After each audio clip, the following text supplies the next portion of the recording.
Por que é importante conhecer a cultura e os costumes dos tempos bíblicos? E como esse conhecimento pode enriquecer a nossa compreensão do texto bíblico? É o que nós vamos descobrir no estudo de hoje, Escola Bíblica Agora. Tudo bem com você? Estamos começando mais um programa Escola Bíblica, aqui pela TV Novo Tempo, canal da Esperança, começando mais uma semana nesta temporada que estamos estudando a Bíblia com a nossa instrutora bíblica virtual. Isso mesmo, foi isso que você entendeu. Nós temos nossa instrutora bíblica virtual e a gente estuda a Bíblia com ela pelo WhatsApp, tá? É a nossa Esperança. A Esperança é o nome da nossa instrutora, tá bom? E a gente está estudando um estudo, a gente tem vários estudos ali, não lembro a quantidade, depois posso até ver, diretor, porque eu sempre coloco, sempre digo que é o estudo P, A, B, C, D, E, F, G, H, I, J, L, M, N, O, P. Deu quantos? Deu 15, 20? Não contei? Olha aqui. D, E, F, G, H, I, J, L, M, N, O, P, 15. Isso mesmo, é o 15. É o P que a gente está estudando pelo WhatsApp. Bíblia Descomplicada. Então, você pode acompanhar a gente estudando. Registra esse número aí, ó, o número da Esperança. Ó, tá aqui, ó. 12 98200 0062. 12 98200 0062 é o número da Esperança. Registra aí e dá um oi. Eu sempre gosto de lembrar, ela vai dar 3 opções para você. Você quer receber uma mensagem bíblica, um texto, quer receber, é uma promessa, uma promessa bíblica, quer fazer oração, fazer um pedido de oração, ou se você quer estudar a Bíblia. Você vai clicar no estudo bíblico e ela ainda vai te dar a opção se você quer estudar com alguém. Ou seja, você pode enviar o link para alguém para estudar a Bíblia junto com aquela pessoa, a Esperança que vai estar mandando todo o estudo. Então, vamos juntos conhecer a Palavra de Deus. Nesta temporada, esse estudo, a gente está aprendendo como ler a Bíblia corretamente. Semana passada, a gente já trabalhou aqui, a Bíblia responde, ela tem a resposta por ela mesma, a Bíblia a gente tem que deixar que o texto bíblico nos dê a resposta. E analisamos o que é estudar a Bíblia dentro de um contexto, ler o texto, ampliar a seção, ampliar o capítulo, ampliar a visão dentro do livro, qual é a estrutura, daí você vai olhando, a mensagem se torna muito mais profunda. E essa semana a gente vai começar é a lição número 4, uma nova visão da leitura do texto bíblico. Eu tenho certeza que vai ser uma grande bênção para você, tá bom? Então mande uma mensagem. É o estudo Bíblia Descomplicada, 12 98200 0062. Vamos juntos estudar a Bíblia pelo WhatsApp? Deixa eu te perguntar, como é que foi seu final de semana? Como é que foram as coisas aí na sua casa? Conseguiu dar aquela descansadinha? Não? Já pegou firme aí para a semana? Conseguiu estar naquele momento em família? Conseguiu ir à igreja? Foi à igreja? Eu sempre faço convite, Eu congrego, vou à Igreja Adventista do Sétimo Dia e sempre gosto de dizer assim, você será bem-vindo, mesmo que você congregue em outra comunidade. É só entrar no site encontreumaigreja.com.br, você vai descobrir qual é a Igreja Adventista mais perto da sua casa, vai estar mais próximo aí. Aí chega lá, diga, olha, eu assisto a Novo Tempo, assisto o programa Escola Bíblica, o pastor Gilmar me convidou para estar aqui. Você vai ser bem-vindo, tá? Tenho certeza que vai ser muito bom. E aí vamos crescendo juntos no conhecimento da Bíblia. Vamos orar? Obrigado, Senhor, porque estamos mais uma vez juntos para estudarmos a Bíblia, nos dê compreensão, entendimento.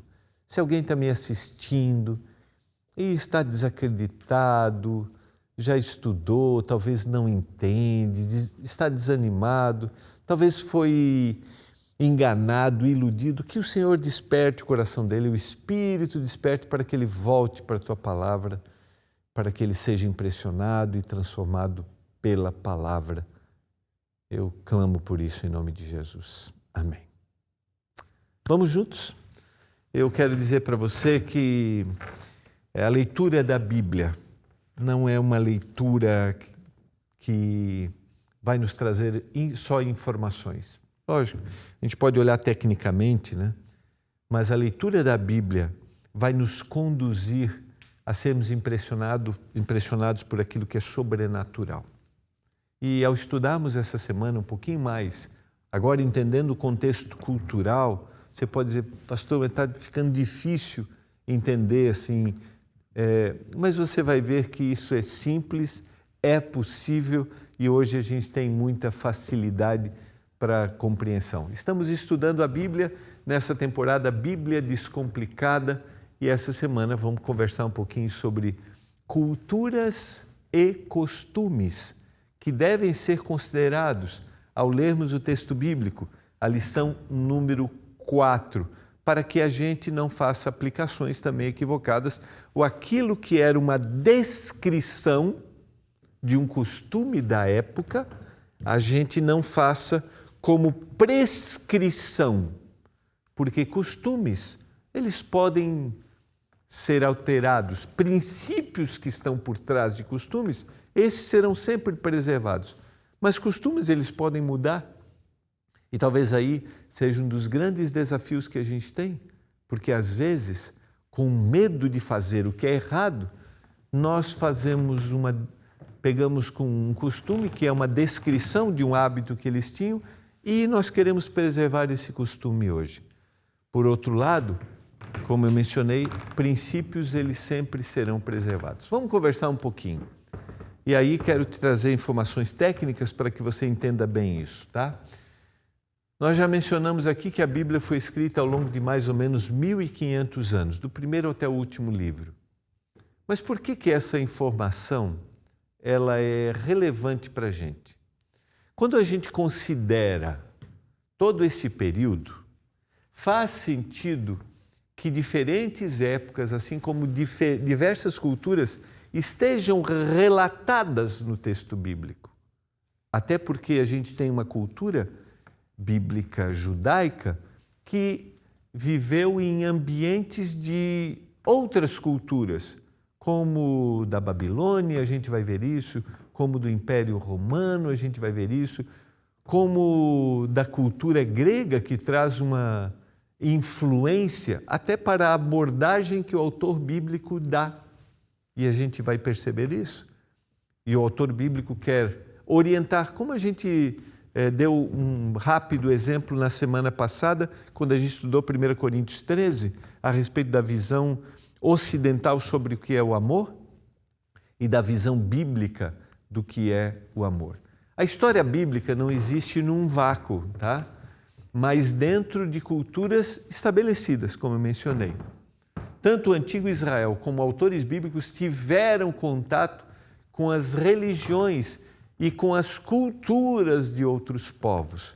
E muitas vezes a escrita estava querendo alertá-los, orientá-los para que eles não recebessem essas influências. Se a gente vai ver, por exemplo, a gente vai analisar, a título de exemplo somente, as pragas do Egito, a gente tem ali diretamente uma ação de Deus contra os deuses do Egito.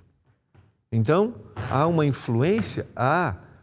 E como eu mencionei na semana passada, talvez um grande cuidado que a gente tem que ter, ou percepção, talvez essa seja a melhor palavra, percepção, ficar ligado, né? Quanto desse ambiente cultural é ruim, pode fazer com que eu mude meus princípios e me afaste de Deus, ou quanto desse ambiente cultural faz parte do meu dia a dia e não vai influenciar a minha vida, os meus princípios de vida, né? E a gente tem vários exemplos, eu poderia relembrar aqui a celebração do Natal, por exemplo, que a gente tem, né? De uma influência que às vezes nos afasta do original, mas eu não vou deixar de celebrar, agora eu vou buscar aquilo que é a essência, aquilo que é a verdade sobre. Agora, vai chegar o Natal, daqui um pouco, né? De novo, o que você vai fazer? Está dentro de um aspecto cultural, você vai trocar presentes, você não vai ficar alienado dessa celebração, que é uma celebração, né, que tem a ver com o nosso dia a dia e que pode ser aproveitado para um momento prazeroso e não vai quebrar princípios de vida.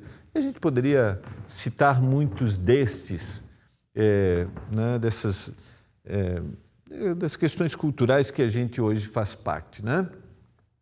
Por isso, além da cultura hebraica, outras culturas também aparecem, como, por exemplo, a cultura grega, como eu citei, egípcia, romana, entre outras, a Babilônia, né, como eu citei aqui também.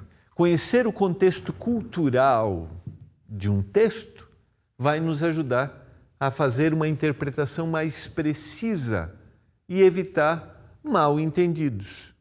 E talvez aqui seja um detalhe importante que eu citei semana passada. O texto, por si só, muitas vezes ele já vai te dizer muito. E se você ler fora do contexto, talvez ele não vai comprometer. Ok. Mas, em alguns casos, ele pode comprometer, tirando do contexto ou não analisando o contexto cultural. É a questão que eu citei agora da prescrição e da descrição. O autor pode estar descrevendo um hábito, ou o autor está prescrevendo algo. Dá para entender a diferença? Descrever é mostrar o que eles faziam. Prescrever é assim que você tem que fazer. Então, esses são detalhes importantes. Infelizmente, às vezes a gente pode se apegar àquilo que é descritivo e tornar prescritivo. Né? É como a receita médica lá. Né? O médico te dá uma prescrição, ou seja, Gilmar, você vai beber esse medicamento, assim, assim, ou você vai fazer isso, você vai mudar seus hábitos aqui, aqui, aqui. Está prescrevendo para você. Tá? E ele pode fazer essa prescrição dentro de uma descrição. Olha, você vai fazer isso porque a situação é essa, é essa. Fica claro isso para você? Então, ao analisar o texto bíblico, eu tenho que pensar dessa forma. Naquilo que é necessário para a nossa salvação, saber do contexto não é essencial, pois a Bíblia é totalmente clara e direta sobre isso, do contexto cultural aqui, tá? Então, isso não vai influenciar a minha salvação. Isso a Bíblia vai explicar. Por isso, leia o contexto imediato, o que veio antes, o que veio depois, o que o livro está dizendo, tá? Agora, conhecer o contexto cultural vai me ajudar. Ou seja, ninguém vai se perder por não compreender algum detalhe histórico, mas compreender um detalhe histórico vai fazer você se aprofundar. Todas as orientações que a gente tem trazido, e eu tenho apresentado, fique atento à palavra que se repete, a gente já falou, a palavra-chave no texto, isso é só uma questão de atenção. Por isso que a leitura da Bíblia, vou mais uma vez ratificar isso, vou enfatizar aqui. Eu não devo ler a Bíblia de forma rápida, de forma superficial, eu tenho que parar, tenho que observar cada detalhe do texto, leia com calma, por isso não se preocupe em ler muito, mas ler muito no sentido assim, eu vou lendo, eu paguei meu compromisso aqui, né? Cumpri aqui. Não é assim. Mas eu vou ler com tranquilidade, com calma. Olha, está repetindo essa palavra aqui. Por que está repetindo? Daí eu vou ler o verso anterior, o capítulo anterior, o capítulo posterior para entender o contexto. Isso, ok. Não vai te dar compreensão do texto, porque a Bíblia, como diz, né? Ela não vai, né? Ela não vai tirar nenhum detalhe, né? Aquilo que é essencial, a Bíblia vai ser direta e objetiva sobre isso, tá bom? Agora, não compreender um detalhe histórico não vai te comprometer, agora vai te ajudar a aprofundar. Porém, quando nós fazemos um estudo mais aprofundado, nós aprendemos que o texto bíblico, ele ganha novas cores, se torna muito mais relevante. O resultado de uma melhor compreensão da Bíblia é uma melhor aplicação dos princípios divinos na vida. E esse é o grande objetivo nosso aqui, ao estudarmos a Bíblia. Não adianta eu colocar uma Bíblia embaixo do braço e usar a Bíblia para destruir, para acusar, sabe? Para criar separação. Não, não é esse o objetivo da Bíblia. Não é. Quando eu pego a Bíblia e abro o texto bíblico, meu objetivo é mostrar verdadeiramente os princípios que Deus tem. E eu já citei isso aqui em algum momento. A gente não quer fazer uma competição religiosa. Não é competição religiosa. Não é a competição do eu estou certo e você está errado, ou eu sei mais do que você. Não, não é isso. Não é por isso que a gente deve ensinar a Bíblia. O grande objetivo, a grande mensagem central é: o Senhor deseja nos salvar, o Senhor deseja nos dar uma vida melhor. Esse é o grande objetivo. E quando eu ensino para alguém, esse deve ser o meu objetivo. Eu respeito o que você acredita, eu respeito qual é a sua visão. Só que eu te convido, abra seu coração para entender isso. Não é uma competição de placa de igreja. Não, não deve ser esse o objetivo nosso. E eu quero agora fazer uma breve análise de um salmo que é muito conhecido dentro dos salmos.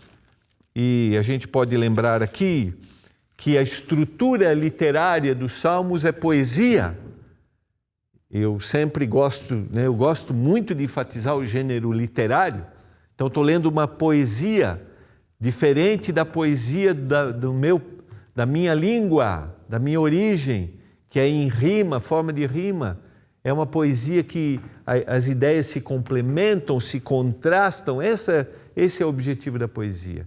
E o Salmo 121, que é uma estrutura poética em forma musical, além disso, eles cantavam, é chamado o Salmo de romagem, ou seja, aqueles da romaria, que eles iam em direção a Jerusalém, cantando, eles cantavam.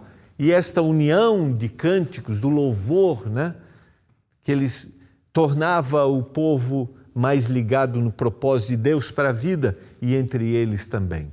E eu quero analisar esse Salmo 121 dentro da visão cultural junto com você aqui. Vamos ler juntos? Esse é um daqueles belos salmos para a gente ler em família antes de uma viagem. Eleva os meus olhos para os montes, de onde me virá o socorro? O meu socorro vem do Senhor, que fez o céu e a terra. Ele não permitirá que os teus pés vacilem, não dormitará aquele que te guarda.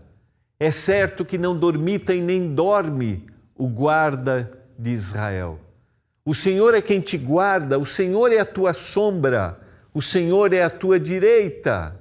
De dia não te molestará melhor o sol, nem de noite a lua. O Senhor te guardará de todo o mal. O Senhor guardará a tua alma. O Senhor guardará a tua saída e a tua entrada, desde agora e para sempre. Vamos analisar um pouquinho aqui, e eu já vou ler com você. Primeiro, qual era a visão? Primeiro, estamos falando de um povo que acreditava em um único Deus. Em um único Deus. Uma visão monoteísta, um Deus, mas um povo que vivia ao redor de povos que acreditavam em vários deuses. E esses deuses precisavam ser aplacados da sua ira. Esses deuses precisavam ser acalmados. Esses deuses, eles precisavam oferecer sacrifícios para que fossem aceitos. E esse ambiente politeísta, vários deuses, e um Deus que sempre está irado pelo mau comportamento, de alguma forma influenciava a cultura judaica. A cultura do povo de Israel primeiro, depois é o povo judeu, Um só povo, 12 tribos, e depois a divisão do Reino do Norte e do Reino do Sul. Então, consegue perceber? E aqui eu poderia só abrir uma janelinha. Qual é a visão que você tem de Deus? Muitas vezes o ambiente cultural nos influencia e nós levamos para a Bíblia uma visão errada de quem é Deus. E eles tinham muitas vezes uma visão errada de quem é Deus. E esses deuses estavam no alto, no monte. Ali era a visão deles. Sabe? Um Deus que precisava ser aplacado, que estava no monte. Um Deus que eles precisavam agradar. Às vezes a gente quer agradar. E o povo de Deus, de Israel, no Antigo Testamento, ele se transformou de tal forma que começaram a ter práticas da visão divina que aqueles povos tinham. Mas no Salmo 121, o que o salmista quer apresentar? Vamos conversar um pouquinho aqui. Era costume das pessoas que adoravam deuses falsos, especialmente o deus Baal, realizarem seus sacrifícios nos topos dos montes. Lá era um momento de ligação, né? Que ele estava com Deus, no topo dos montes, para que fosse aplacada a ira. E a gente tem, na descrição bíblica, Moisés, por exemplo, indo para o monte. A grande diferença era esta visão que se tinha de Deus. Lá é um Deus que precisa ser aplacado. Lá é um Deus que precisa ser adorado, não de coração, mas um Deus que precisa receber sacrifícios. Dá para entender esta visão cultural, como ela poderia influenciar negativamente? E no Salmo 121, o que Moisés está querendo dizer? Até de uma forma assim, jocosa, né? Até de uma forma, né? Eleva os meus olhos para o monte. De onde me virá o socorro? É do Deus que precisa receber sacrifícios para ser adorado? É isso que ele está dizendo? Eu olho para o alto, de onde me virá o socorro? O meu socorro vem do Senhor. Então essa visão, né? Era uma visão que ele queria chamar o povo para uma visão correta de quem é Deus e daquilo que ele fazia. Eleva os meus olhos para os montes. De onde me virá o socorro? Essa é, de alguma forma, uma provocação aos falsos deuses. Imagina o povo caminhando por aquela região árida, em direção a Jerusalém, que era a cidade que os unia como povo, a cidade da paz. Eles cantando, olhando para os montes ao redor e dizendo: eleva os meus olhos para os montes, de onde me virá o socorro? Eles queriam que o povo de Deus, ao cantarem, tivesse claro que não eram os deuses das nações circunvizinhas, não eram esses deuses que os atenderia naquilo que eles precisavam, porque esses eram falsos deuses. E não era essa a forma que eles deveriam agir com Deus. Outra coisa, o Deus não dorme. O Deus de Israel, descrito por Davi aqui, não é um Deus que está dormindo. O salmista olha para os montes, mas afirma que o socorro não vem de lá, e sim do único e verdadeiro Deus que criou os montes. E agora, quando você lê o texto, né? O meu socorro vem do Senhor que fez o céu e a terra. O texto começa a ter um outro significado. Dá para perceber? Como a influência cultural é usada no texto bíblico, não negativamente, mas para que eles tivessem uma percepção clara da mensagem que estava sendo apresentada. Esse salmo passou a ser utilizado frequentemente pelos judeus como um cântico de romaria, como eu mencionei, quando iam para Jerusalém realizar os sacrifícios. E os sacrifícios realizados na morte do cordeirinho, dos cordeiros, os sacrifícios que há no Antigo Testamento, o propósito não é aplacar, nenhum momento você vai encontrar isso. o propósito desses sacrifícios, diferente dos sacrifícios dos povos das nações ao redor, que não acreditavam no Deus verdadeiro, o propósito do sacrifício era apontar para Jesus Cristo, que um dia haveria de vir para pagar o preço. E a morte de Jesus não é para aplacar a ira de Deus. Não é. A morte de Jesus é para dar definitivamente a salvação. Eles entoavam esse cântico em reconhecimento ao cuidado de Deus. Em reconhecimento àquilo que Deus havia feito ao longo da vida, ao longo da história. Eu quero terminar e quero dizer para você, você gostaria de pesquisar, entender quais são os contextos culturais, os costumes, para compreender melhor a mensagem de Deus? Você deseja? Segundo, você deseja ter percepção clara hoje de costumes e de cultura, para quando você lê o texto bíblico dizer assim, ok, isso está tudo bem, mas isso está confrontando a minha visão do que é um princípio de Deus para mim. Você gostaria de ter essa percepção? E agora eu quero fazer uma aplicação do texto. Onde você está? Como você está? Está difícil? Tem um problema que você não consegue resolver? Eleva os olhos para os montes.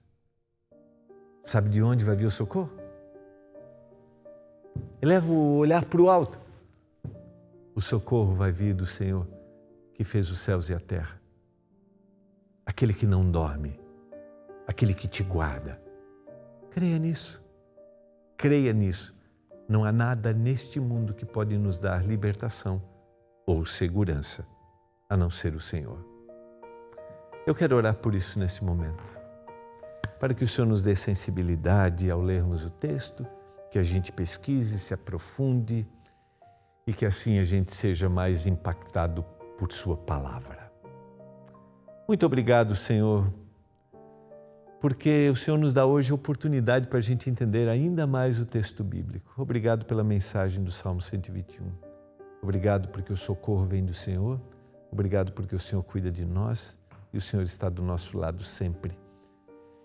Que a bênção do Senhor esteja sobre cada casa, cada família nessa hora, em nome de Jesus. Amém. Foi muito bom estarmos juntos.